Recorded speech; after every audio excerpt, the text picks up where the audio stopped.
quando você veio no podcast, você tava fazendo o que exatamente? Você tava em qual time? Você tava indo pra Rensga? Não, eu tava no Academy ainda. É verdade, você jogou... Mas eu tava de banco. Naquela época. Sim. Ah, foi a época da indefinição. E eles ganharam, né? Aquele split. Eu joguei 2 jogos só, aquele split. Você foi campeão. Ganhei um jogo, peguei MVP. Aí o outro jogo joguei de Brown, perdemos. Aí eu nunca mais joguei. Mas você ganhou uma medalhinha? Não. Não te deram uma medalha? Você ganhou, pô. Ah, não, ganhei sim. Tem que ter ganhado. Ganhei medalha. Chegou show, medalhinha. Você... Não, eu ganhei, não tenho certeza. Com certeza você ganhou. Eu Você tenho participou. que ver lá. Todo mundo... eu tenho... Assim, não quero se desumir, mas eu tenho muitas medalhas. Eu tenho muitas medalhas. Eu sabia que ia vir essa. Então, verdade, vê se alguma delas tá assim. escrito lá Academy. Mas Não, deve ter. eu tenho uma com certeza, porque eu joguei o split inteiro. Eu não sei se eu tenho 2, entendeu? Uhum. Jogou o split inteiro? Então, o primeiro split de 2021 eu joguei inteiro. Eu era mid titular, não tinha 2 reservas. Vocês ganharam esse split? Ganhamos, pô. Eu não lembrava disso. Era quem que era o time? Vai, fala o seu time todo. Era Kaka Blade no top, Ah, ok, continua. Asta Jungle, eu mid, Netuno e Bounty. Nossa, isso faz muito sentido agora. É porque essa época, 2021, É. foi quando eu fui pro Wild Rift. Exatamente no ano que eu fui, a minha cabeça desligou um pouco de CBLOL e teve que se ligar ao Wild Rift. Então eu não acompanhei tanto esse 2021. Principalmente o começo. Aí você ganha e você fica reserva no outro split. Acho que eu já falei sobre isso, não? Já, mas eu tô tentando fazer o raciocínio mental. Então, eu fui pra reserva porque o Jean tava vindo pro time, né? Eles fecharam com o Jean e, na verdade, o nosso coach na época, o Snows, ele queria 50-50. Só que eu falei, cara, I don't want. não vai ser bom pra ele, tá ligado? Nem pra mim, na verdade. Porque imagina, tipo, o cara que já foi campeão do CBLOL, tô na Academy, por razões contratuais, né? Eu não estaria no Academy se não tivesse preso no contrato, entendeu? E eu vou estar, tipo, tirando a vaga do moleque que é, tipo, sei lá, provavelmente a maior promessa do cenário dos últimos tempos. Aí eu falei, cara, deixa ele jogar. Aí eu fiquei pensando sobre o role swap, né, de jogar suporte. E eu falei, vou tentar. Acho que agora é a hora, né, se eu for tentar. Pra ano que vem entendeu? Porque eu já tava meio desgastado, assim, de LoL, entendeu? Você vê que essa é uma tendência, né? Quando a pessoa está desgastada de LoL, ela vai pro suporte. É uma tendência. Então, por que suporte? quê? Então, por que suporte ou por que o role swap? Por que suporte? Porque o nível brasileiro é muito baixo, suporte. Tipo, a gente tem Cells, a gente tem agora, né? Quem mais? Jojo. E pra mim o resto é tipo... Pro Delta chegando. Pro Delta, muito bem. mas ele é novo. Ele é desse split, entendeu? Se for contar desse split passado, tipo, eu acho que é muito nivelado por baixo, assim, sem querer ofender Desmerecer. ninguém. Mas é minha opinião, né? Eu acho que o nível hoje, acho que de uns 2 anos pra cá, o nível de suporte é o mais baixo no Brasil. E logicamente que o suporte ele interfere bastante no ritmo de jogo. Então quem é mais experiente consegue, sem precisar de necessariamente farmar ou matar ninguém, consegue afetar o jogo de uma forma muito profunda. Então eu vejo que o suporte ele tem dessas também. Principalmente se for um meta nos Brawlzinho, como você jogou um Brawlzinho é o mais chilling, só levanta escudinho, super show. Eu odeio o Brown. Eu sei que você odeia, por isso que eu tô falando, mas é que é o chilling, é o suporte mais fácil, eu acho, do jogo. Até competitivamente, não tem muito segredo. A única coisa que você pode errar é a ult e o Q. Você tem que fazer muito esforço pra errar. Então, o Q tudo bem, eu já vi muita gente errando nessa, também já vi, infelizmente. Mas o R é sacanagem, né? Enfim. E sobre esse split, então a gente parou nessa época, né? Você tava no banco, no banco, que você mesmo pediu, entre aspas. Acho que foi justo, inclusive. Faz sentido. Ia ser ruim pros dois. Inclusive, deu certo, entre aspas. Assim, em geral deu certo. Pra mim não deu certo. Pra você, aquele split não deu, mas teoricamente daria no seguinte. Porque você achou time. Sim. Teoricamente, se tivesse no mundo onde deu certo o que aconteceu no ano seguinte. Mas não deu certo. Eu sei que não deu. Então, já pulando, né, pra Rensga, eu não fui pra Rensga porque eu quis. Essa parte eu não sabia. Era a única oferta que eu tinha. Eu não lembrava ou não sabia. Eu cheguei a conversar, eu mandei mensagem pra todos os times. Os únicos que, assim, avançou um pouco mais Mostraram foi interesse. INTZ e Rensga. E NTZ Goku seria algo, no mínimo, diferenciado. Talvez você estivesse jogando até hoje, tá? Dependendo da situação. Porque Eles mudaram depois do mid, né? O mid deles nessa época era quem? Vixe, eu nem lembro. Acho Eles que era o mudaram. N, era o N. Era o N e eles mudaram bastante o mid, agora Era o os N? feros. Eles mudaram o mid algumas vezes. Eu tenho essa na minha memória, mas enfim. Eu não Aí tive... os dois demonstraram interesse. Mas aí a Resga veio com um projeto melhor, o que te fez? Cara, não, a Inter só deu pra trás mesmo. Depois, Ah, ok. eles fecharam com o N. E aí eu não tive opção. Mas assim, a Resga que a gente já falou aqui foi... Lógico, o Minerva já falou um pouquinho, já fez a boa ou a horrível nesse caso. pouquinho, Né? falou umas 3 horas Ele falou bastante. sobre a Resga. Quem? O Minerva. Minerva. Ah, o Minerva. Ele já explanou literalmente algumas coisas aqui. Se você não sabe, é só digitar Minerva MD3 que você acha boas horinhas de podcast. Não agora, daqui a pouco. Eu já vi, assim... É que é o Minerva, ele exagera um pouquinho, mas... Com certeza. A maior parte é verdade. Dramático, né? É verdade, a maior parte. Então, mas vamos tentar entender um pouquinho como que você se insere nessa história. Chegando pra você, fizeram a proposta. Vem pra Resga, Goku. Show. Cowboys. Sem estar lá na região centro-oeste, sim aqui na região sudeste. Show, menos mal.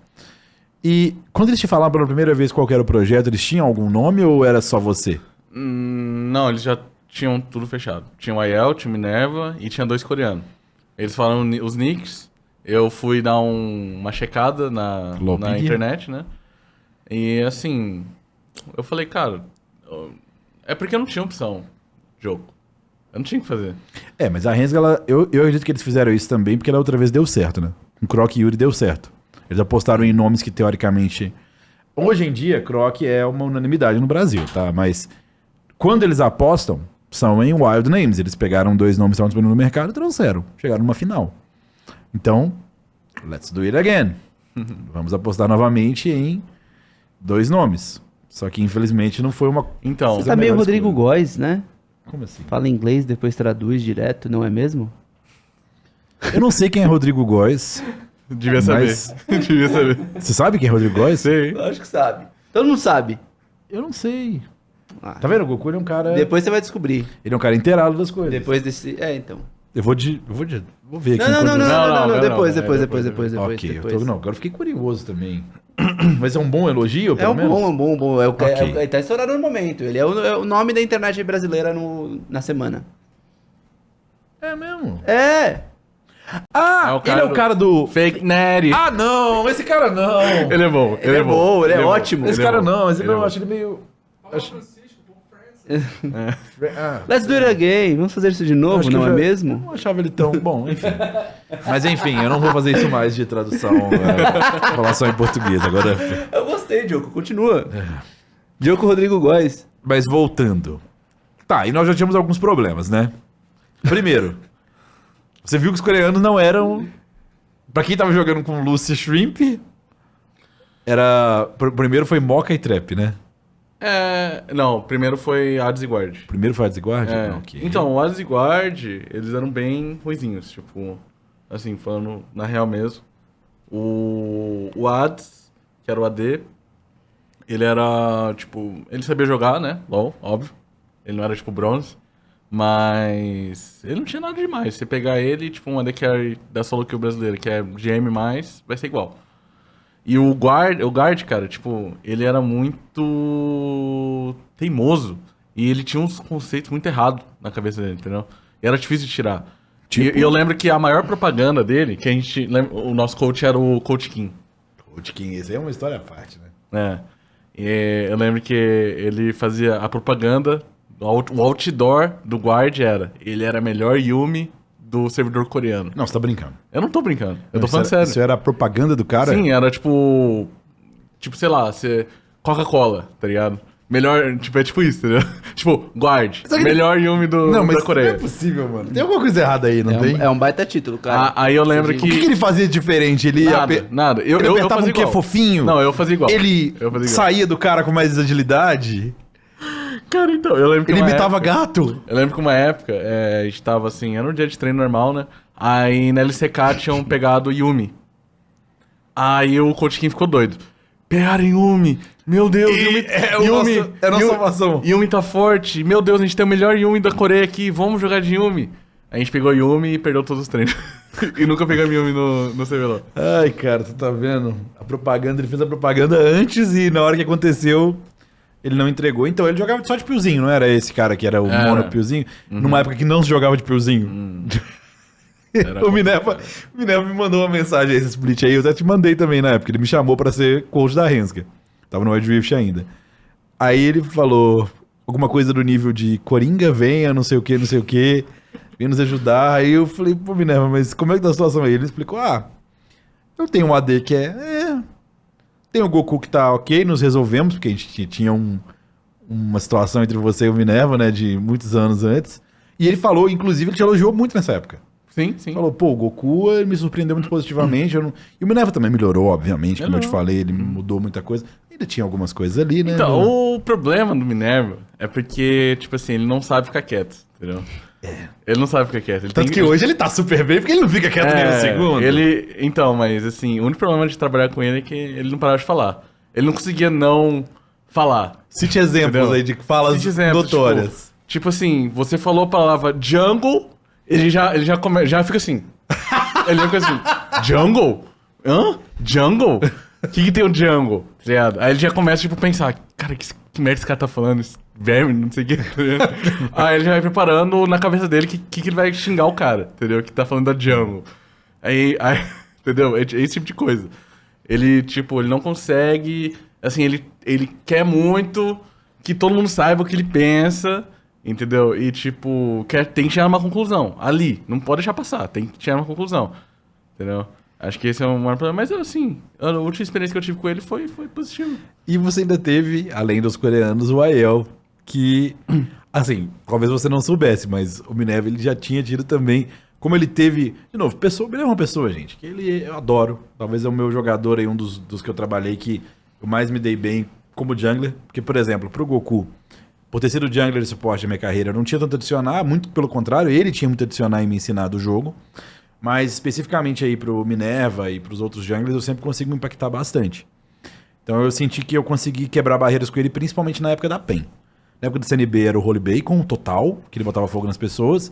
Na época da PRG, ele botava fogo nas discussões. E na época da PEN, graças a Deus, ele não botou fogo em ninguém. Ele botou fogo no máximo no Erasus, naquela partida que ele abriu infinitos levels em cima dele. Mas, figurativamente, o fogo, tá, Preto? Não, tudo bem. Ok, que você me olhou com uma cara assim. Ele só botou fogo uma vez nas pessoas. Não? Na PRG? O Minerva? Na PRG? Não, na CNB? Na CNB não. Infinitas vezes. Infinitas vezes ele Ele botava ficava fogo... É que ele não tem um isqueiro aqui, mas vamos supor que isso aqui é um isqueiro, tá? A gente tava discutindo aqui, a gente tá fazendo um podcast. Aí ele pegava o isqueiro e ficava assim, ó. Coloca no preto, câmera no preto, câmera no preto. Aí ficava com o isqueiro aqui, ó. Ele esperava você olhar, né? Não, esperava você olhar pro lado e ele colocava só um foguinho aqui no seu cotovelo. Só pra você sentir um pouquinho da chama. Que moleque. Aí você sentiu o cheiro Só de tem mal. pelo queimado. E aí quando você sentir dá até um arrepio. Só de sentir esse pelo, esse cheiro de pelo queimado. Que o ser humano tem isso, né? Tem. A gente tem essa coisa de certos cheiros intimamente a gente não sentir. Quando você sentia isso aí, normalmente era o Lep, para Minerva! Ou o Tim, para Minerva! Ou o Oz, oxi! Que o Oz ele demorava um pouquinho a perceber que tava queimando. E o PBO ele não mexia, porque eles tinham uma questão de se respeitar nesse sentido. Mas enfim, era isso, botava fogo o tempo todo. E aí teve vezes que ele realmente botou fogo. A pior vez de todas. Até hoje eu não entendo como isso aconteceu. Eu vou te contar, mas não faz sentido nenhum. Eu acho que eu não falei dessa aí. Eu citei, mas eu parei pra pensar e falei, caramba, isso foi perigoso demais. O meu quarto era como se fosse metade desse estúdio aqui. Se você pegar a câmera aberta, é a mesa, que era pouco, tipo, 2 vezes a mesa. Tipo, tinha como colocar 2 câmeras de solteiro. E era eu e o assistente coach.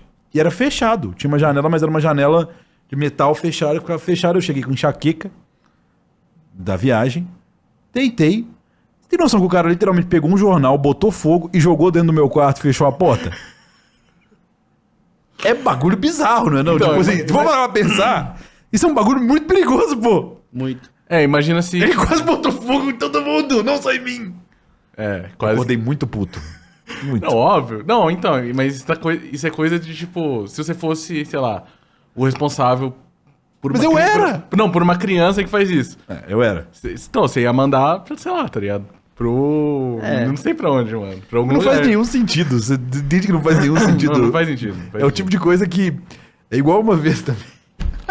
No mesmo quarto. Cara, era impressionante, porque... Você não questionou ele sobre isso quando ele veio O quê? aqui? Teve 7 horas de podcast com Minerva. Ah, Você então, não é porque- perguntou porque por que ele a gente- tacou fogo na casa. Ele fazia isso. Ele é acionista, né, que fala, né? Acho que é tédio, né? Ficava entediado. Ele Entendi. ficava. Ele ficava entediado com tudo. A primeira run do Minerva, eu sei que é um podcast sobre o Goku, mas a gente tem que comentar sobre isso. Goku, na primeira run do CNB, ele não repetia Champion Screen. Ele falava, não gostava de repetir Champion Screen. Então sempre tinha que ter uma novidade. Senão ele ficava entediado. Isso aí, quantas vezes repetiu o Champion Goku nessa carreira? Eu? Infinitas. É, o Azir, vários. então, nossa. É, porque principalmente mid, né? A mid teve uma época que era tipo Sindoriana.